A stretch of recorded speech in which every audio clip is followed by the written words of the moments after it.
The last time we linked up on the Situationship Circle. So I just have one question, like when did it become acceptable as a part of our generation, this ideology of having a whole face? Like, what is this? Like, when did that become okay?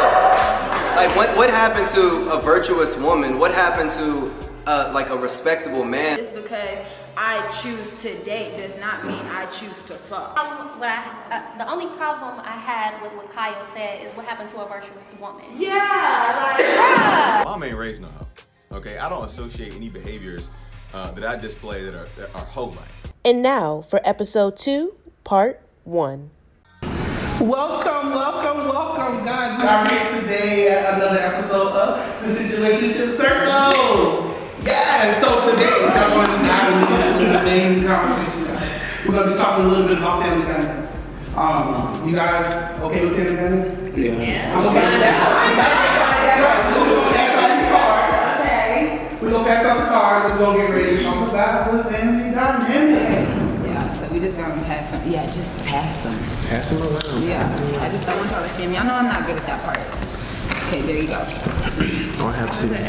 Was that an extra? Yes. All right. So, Tony. All right.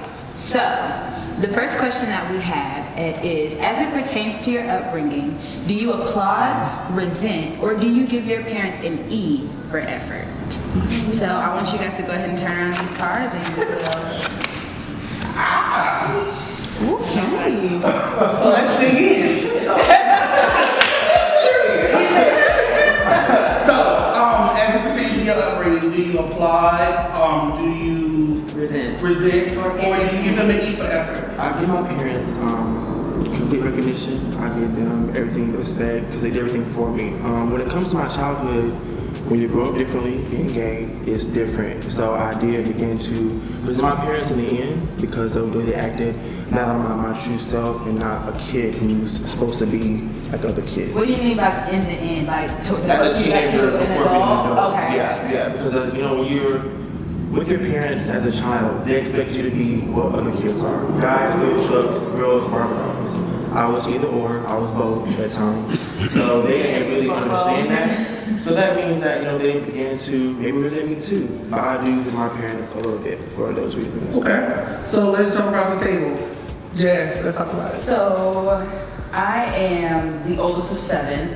I have a really big family. It's awesome. I think this was a pivotal part of how I grew up. I really saw my parents go through it. They are currently separated, but as a kid, I remember seeing my parents argue, and I remember thinking when I got to middle and high school, I'm like, I wish they would just get a divorce, so I don't have to keep thinking about, am I going to be able to come home from visiting my grandparents in St. Louis.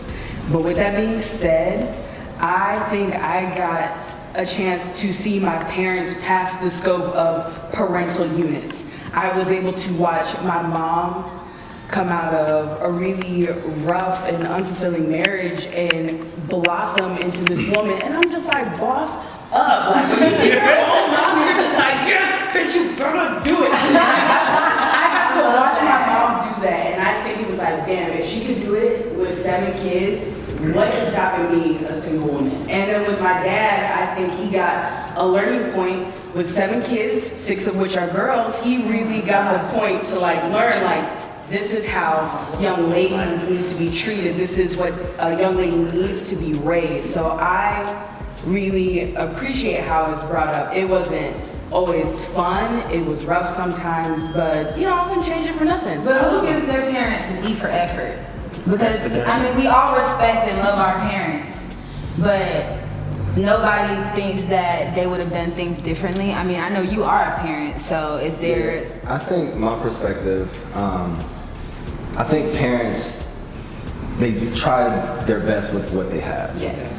I believe that growing up, and this is an emotional topic for me because I'm starting to see a lot of different family dynamics. As I was growing up, I always applauded my parents because I looked at them as superheroes. My father, mother, neither one of them went to college, but they worked up the corporate ladder to be, black executives at major corporations. They've been married for 30 years. We've lived in a great house. I was afforded pretty much everything that I wanted as a kid. So compared to some of my friends, I was able to go to Disney when they had to stay in North Carolina, or I was able to do all these different things, but I never truly knew my parents. They pushed me to being successful, but they never empowered my emotions as a person. So I felt like a whole side of who I was shut off. I graduated top of my class. I went to school on a full ride scholarship. I did everything right, but I felt like I did nothing right at the same time. So if you don't mind me interjecting, I feel like, when it comes to the dynamics, how you were saying how parents expect the girls to do this and parents expect the boys to do that, do you think, speaking as African-American men, is because you were boys and your parents were just like, nah, this will toughen you up in the long run? Yes. That's A lot of situations growing up, both of my parents would be like, if I was doing something, boys don't do that. Or if something hurt me and I screamed or I cried, being a sensitive person, my dad would be like, what are you crying for? Like, toughen up, you're a man, you're a boy. And that's the most disrespectful thing I think that you could say to somebody, is to man up, because just like my identity, you can't, it's really demeaning when you think about it, because manning up can be different for any man. There's not one man in this world that's the same. Right. There's not one definition of And so as we embark on this journey where we're in these places where we feel like we not necessarily don't not applaud them or not give them an E for effort, but where we feel like there's something slightly missing or we will slide a little bit, we know that as we grow up and we mature, we have to figure out how to overcome these things. Because at some point in our lives we have to break the cycle, right? Yeah. So let's talk about how do we move to break that cycle? What does that look like? Like, when do you see yourself in your parent? You're like, oh shoot, that's me. Or when do you see that you're doing the same things that your parents did? Right. Like, Because parents are people too. Right. So how do you move to that next level? I think, to your point, it took me having a child, and I have a son, he's 2, he'll be 3 next month, or at the end of this month actually. And I started to notice how I spoke with him and how I raised him. And I would be very hard, like, get up when you fall down. And I was like, you know what, I got that from my father. When I fell down, it wasn't like, come here, like, you're good, are you good? Like, you all right? I was never nurturing. And I started to see, like, when he was falling out, it's like he was fearful. So I started to learn how to channel my emotions through my child, and it opened a door for myself. So I started to really become self-aware of what I lacked and what I needed, so that I can be everything for my son that I never had as a father. So what things directly do you think affected that and the way that you communicate and all those things with your son? What can you remember feeling as a child that you don't want your child to feel at all? Loneliness. I felt like, if we're being very transparent, when I was 14, I tried to commit suicide. So my parents were, I got my first B. And my parents, you shouldn't get a B, I got a B, and for getting a B. I was a straight A student. So I felt like I was doing everything right. I was All-American in high school, all these different things, but it's just like I never felt like I was enough.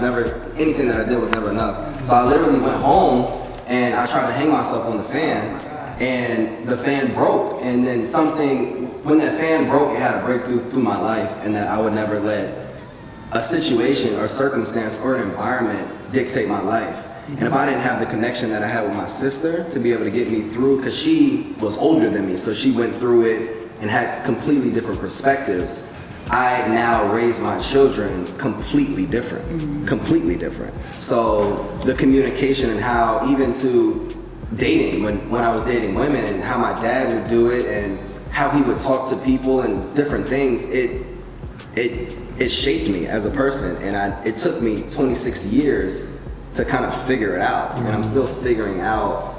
I feel like pain is passed down from father to father, or from father to son. Like epigenetics is real, just because scientifically you may have blonde hair and I may have blonde hair. No, that's not always true. If you are doing something to your kids that is toxic, that is detrimental to their success, that may be passed down to their children.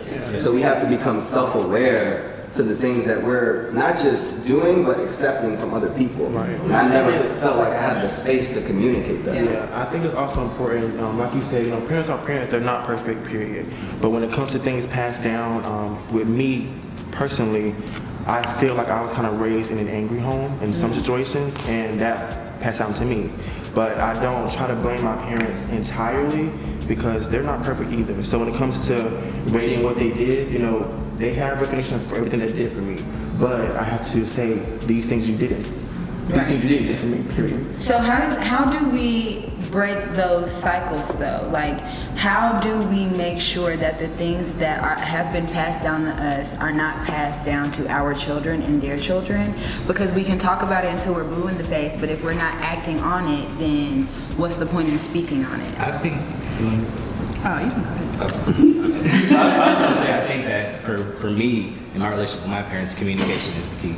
Like, I was raised kind of like how Kyle was raised, like, you know, two parents were married for 30 years, all that good stuff. But growing up, they allowed me to kind of have more just freedom to kind of do what I wanted to do and explore different things. But I still, as I've gotten older, like seeing them as people, like we talked about before, not just as my parents, but like now we're very open with each other now. We're able to have conversations about hard things, like talking about like, you know, different stuff when I was growing up for different family issues and asking everybody, saying like, well, why did you make this decision? Why is this decision relevant? Or how would you do something differently? I think it's just being able to have that open communication with people and being willing and receptive to hear each other's ideas, because my parents know that I'm like, it's crazy because they tell me sometimes they're like, you're not the same person like, you know, when you were like in high school or when you grew up. Like, like we like who you are. Like, it's great. Like, you know, we're like that you come into your own. That's like, it's how did you get there? Like, so I think just having like good communication for me is a start. What about, okay, so this is kind of a taboo in African American households, but it's the idea of therapy. So for people who are not open, like your family, and let's just talk about it,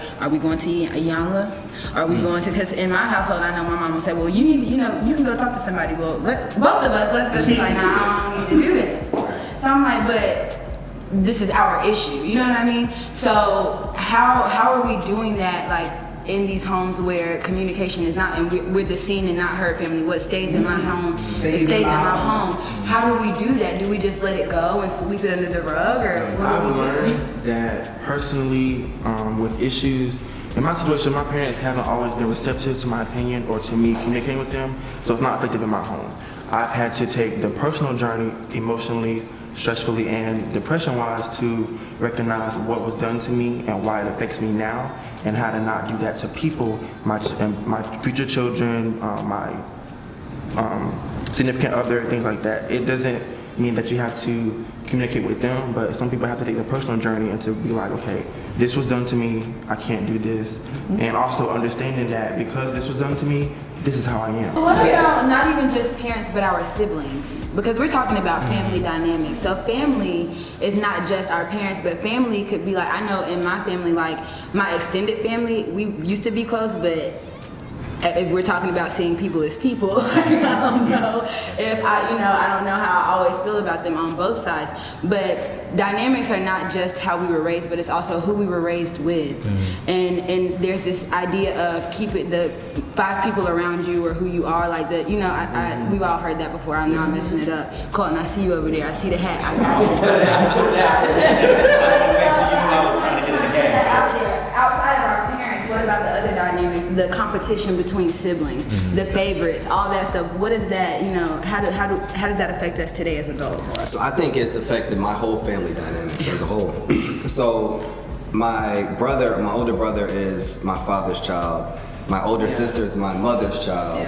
So I was my parents, I was the only child. So to this day, I don't even communicate with my own brother because they felt like my parents I was the golden kid, like I got everything, but you're what they call a love child. Yeah, I was the one that they loved more, so it honestly hurt the dynamics of even me and my brother. Like, my brother doesn't even communicate with my father. Like, all of these different things are occurring, and I mean, if it's just being honest, it's affected who I am, and I truly believe now in my life that family is deeper than the bloodline. Oh my God. I can't make my blood brother love me the way that my best friend that I grew up with. You know what I'm saying? So I'm feeling like I think like family is not like this whole thing where what's my family? So you know, it's ride or die. Like I don't think that I feel that. I just don't feel that way. I have family that is family to me that we don't share blood. So really quick, so let's talk about what that looks like though. We can say what it shouldn't look like, but let's talk about what it does look like. Kiana, talk to me. You're talking about with the What does your family dynamic, what does that look like? Do you want a harmonious, Brady Bunch, or do you want blackish? Do you want the Cosby's, the Huxtables? Right, do you need your dad in jail now after 30 years? Do you want the modern family? What does that look like? Like, and I mean, let's break it past the surface of, you know, that. Are we talking like communication? I want to hear about what is that, the hard part, and we know that we're going to have a child. Do you want to spank your children? Listen. Yeah, what does that really look like? I feel like for my family, I would want like really great communication, like where y'all feel like you can come to me about things. Okay. Which I know a lot of times it's hard to balance, like, I'm your mom, but I'm not your friend. You know, that's what they always say. Yeah. Like, I'm not your friend, so don't talk to me like I'm your friend. But I feel like there should be some like element of like safety, you know, where like you feel safe to like talk to me about things. I don't know how I feel about spanking kids. My mom, she spanked me a lot. We did not get along. So I don't, but Were you bad? we didn't get along. I always felt like it wasn't like effective, and it made me feel like I couldn't, like, if I said certain things to her, like, I'm trying to communicate with you and now I'm getting in trouble for trying to like be open with you or trying to whatever. So I feel like it's important to create safe spaces in the family. And I think that, you know, when parents think that they're creating safe spaces, I would say that I've been hit by my parents. I would say that I felt like I've been abused in a sort of way, because it's different elements to disciplinary actions. You can spank me, but you don't have to hit me. But not after you had a long day at work and you pissed off. Right, that's not spanking. You two step from a chuck, okay? So really quick. So we have Colin back here who has I'll stand up because I want to chime in on a couple of things. My family dynamic was, my parents were unbelievable. You know what I'm saying? My parents did what I would think was an awesome job. But I do have two older brothers. My oldest brother is 9 years older than me. Middle brother's 5 years older. So, and wrestling was very serious in my household. We had a wrestling room at home. Had a coach there, 5:30 in the morning before school every day. While I was 7 years old. To lift before school, wrestle before school. Like, winning in my household was what it was about. Or at least that was the perspective I had. But I had the tough love, but I also, my dad would take notice of my emotions. You know, if I was struggling, we'd have that conversation, you know what I'm saying? So he had the understanding of sensitivity, because my father's mother passed when he was 2 years old. So he never had a woman in his life, only men. So he put my mom on a pedestal of, you respect her, she had final say, you don't play around. I never had a mother's love type deal, so, but he had the emotional side locked in, but there was also a side of my household that was no games when it came to wrestling. Like, if I was cutting up in school, getting in trouble, my brother took me outside, and someone could lay an ass whooping on you in a wrestling practice, a wrestling room, and it's just us. So that's what kind of put me on the straight and narrow. My dad's whole thing was move your breaking point. Everything we did is about moving your breaking point. I would hit the point where I was crying, didn't want to wrestle anymore, trying to walk out, and it was, you know, my brother would grab me and bring me back to the wrestling room. My dad was like, you need to move your breaking point. And that made me who I am today. And as much as I did not want to wrestle as a kid, every other sport came natural, but that one was tough for me, I will make my kids wrestle. They will have to, because I feel like wrestling and my brothers were able to do what my dad didn't necessarily want to do. My daughter, They gonna wrestle. well, my niece.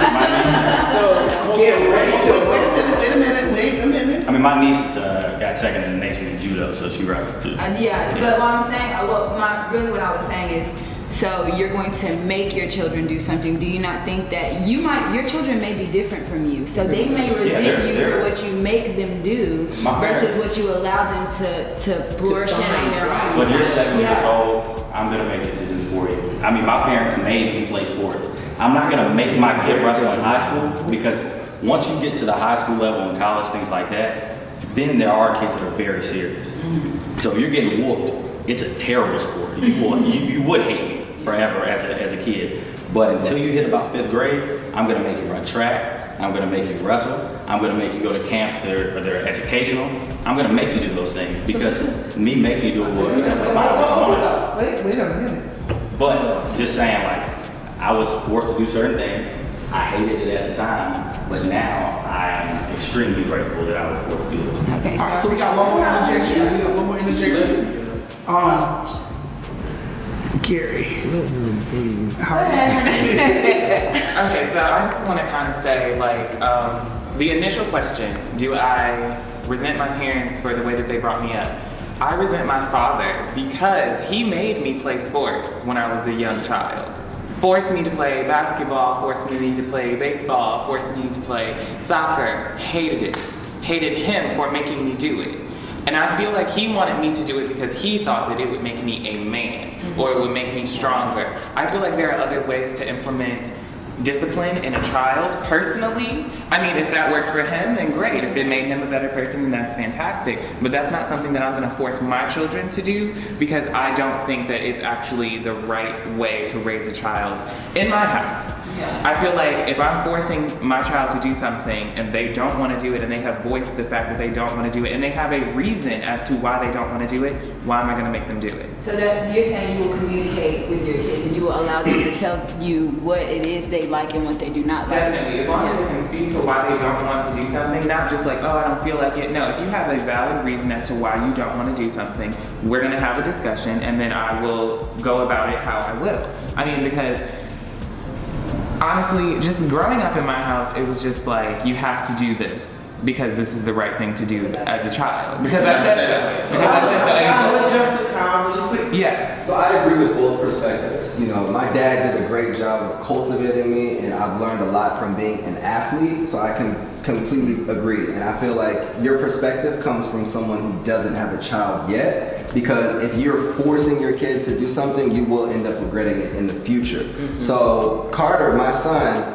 he tells me, he communicates with me what he likes to do, and I believe it's a parent's responsibility to just expose your kids to as many different things. I feel like, to his perspective, that may just be what your dad was used to. You know, I feel like a lot of black families, you know, we're sports, you know, we're athletes, that's what we've been used to, that's what we've been exposed to. But one thing that I wasn't exposed to is music, so I want to put him in piano lessons. I want to take them out of the country and expose them. I feel like it's the responsibility of black people as a whole to expose your kids to different things instead of just sports. Yeah. Instead of just, that's not the standard. You can be a great athlete, but you can also be a great musician. You can be a scholar. You can do a lot of different things in life. So I agree with both of your perspectives, but I just think it's our job as parents to expose our kids and kind of direct them into what they're succeeding in or what they're calling to do. He said something right at the top of the show. He said, sometimes we can resent our parents, but sometimes our parents can resent us for not being what they wanted us to be. And I think that's such a big part of parenting is, and we talked about, well, we're just gonna communicate. And I think communication is always colored by how you're seeing things. And if you are resenting your child because your child is not a wrestler or whatever it is, or a man, a man, then it doesn't matter. You cannot communicate because there is something in the way that is not allowing that to happen. And so you can't parent effectively. You have to parent your child for who that child is. And if you are forcing your child into a mold because that is what you expect, then you're not communicating no matter how much you talk.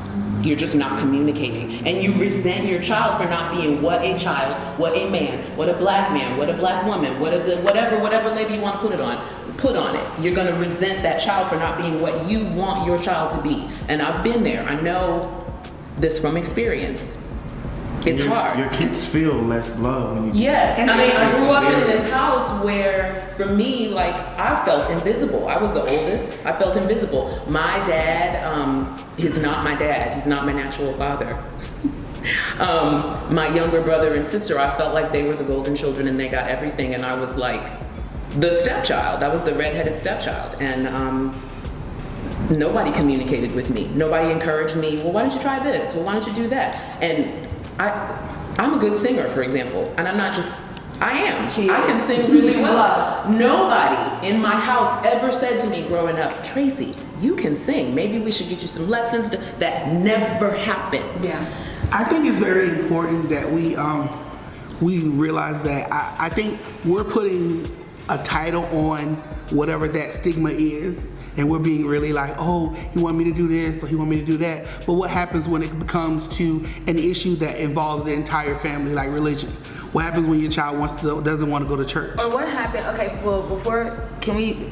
Shan has no, and I hate it, but yeah, Shan is in her Detroit versus everybody moves today. I read the New Times one time. I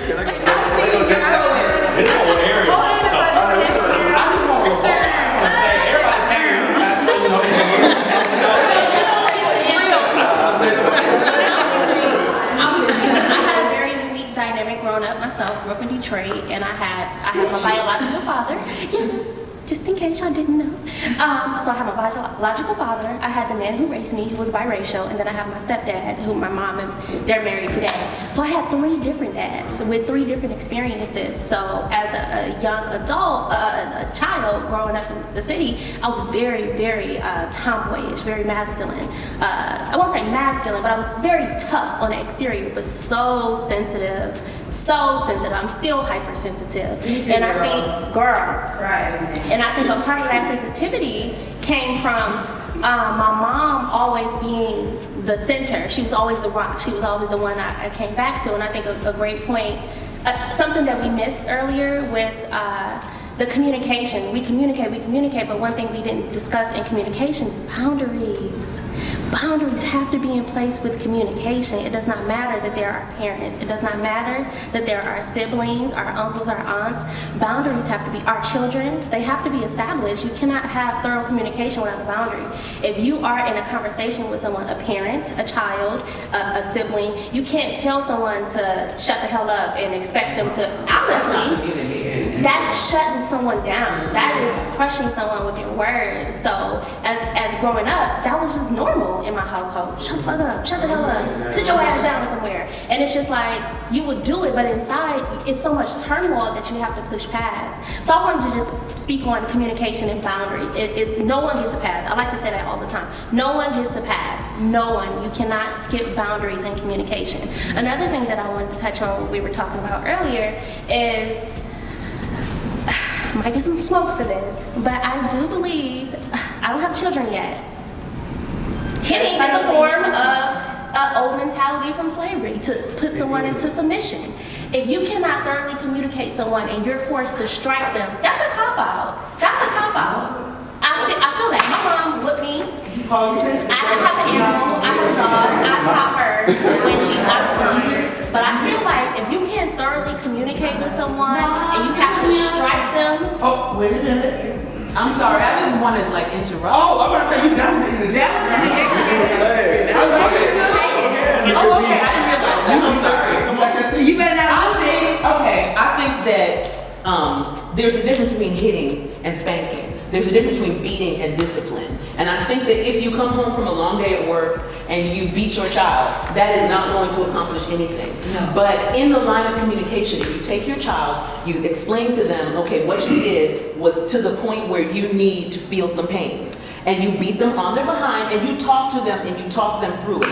That's not what happened to me, but I feel like that is discipline and that's effective. So we got to go to the town. We got to real bad. And it was a subtle flash on the nerves that was coming from it. You know, the quiet storms are real. So we also be quiet. There's scientific studies that show that beating a child and spanking, whatever you want to put it as, will be detriment to their mental capacity. And it is. So,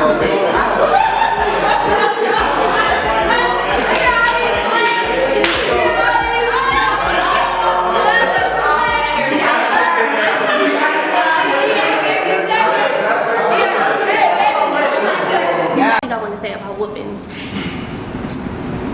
You couldn't even say the word right. You said spankings and beatings, and then in the same sentence you said, oh, but I'm gonna beat your ass if you do X, Y, and Z. Same as you, Kyle. So I think it's very tricky. We have our mind set on a spanking. In your mind, you may be thinking you're giving your child a spanking, but